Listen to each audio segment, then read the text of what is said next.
Guys, বর এত আমাকে সারপ্রাইজ দিয়েছে, তো ভাবলাম আজকে ওকেও আমি আমার নিজের হাতে পেড়া বানিয়ে খাওয়াবো।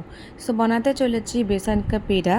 তো তার জন্য আমি নিয়েছি 1 কাপের মতো বেসন, আর এই হাফেরও বেশি একটু কাপ দুধ। সব কিছু দেওয়ার পর ভালো করে আমি একটুখানি এটাকে দেখো, ভালো করে একটুখানি উইক্স করে নেব। যতক্ষণ না কোনো লাম্পস যতক্ষণ না থাকছে ততক্ষণ অবধি এটাকে উইক্স করতে হবে, লাইক এইভাবে।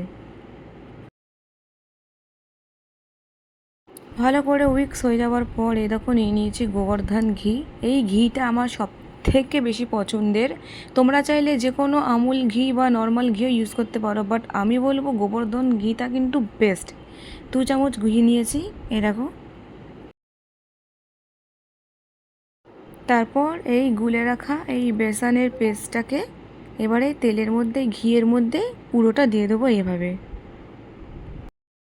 দিয়ে দেওয়ার পর এবার এই সঙ্গে সঙ্গে কন্টিনিউয়াসলি এইভাবে নাড়িয়ে চাড়িয়ে রাখতে হবে যতক্ষণ না এইরকম হয়ে যাচ্ছে, ছাড়াছাড়ি হয়ে যাচ্ছে।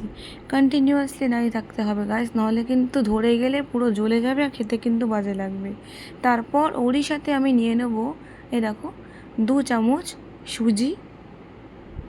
সুজি দেওয়ার পর আবার কিন্তু ভালো করে একটুখানি নাড়ি চাড়িয়ে নিতে হবে গাইস। আমি 3 চামচ নিয়েছি। তারপর এ দেখো, ভালো করে নাড়ি চাড়িয়ে নিতে হবে।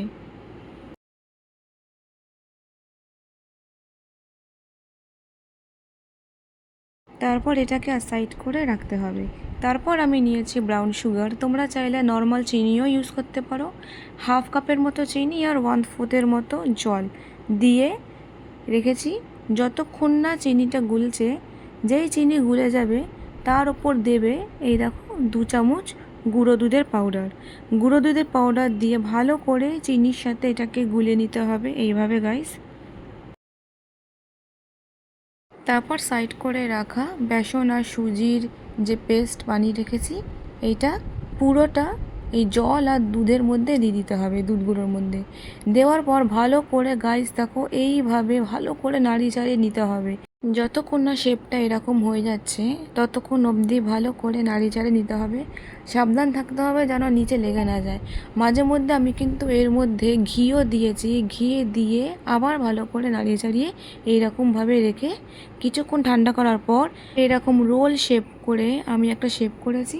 তারপর নিজে পছন্দের মতো করে যে কোনো শেপ তোমরা করতে পারো। আর আমি এর মধ্যে কাজু, পেস্তা, কিশমিশ দিয়ে ডেকোরেশন করেছি।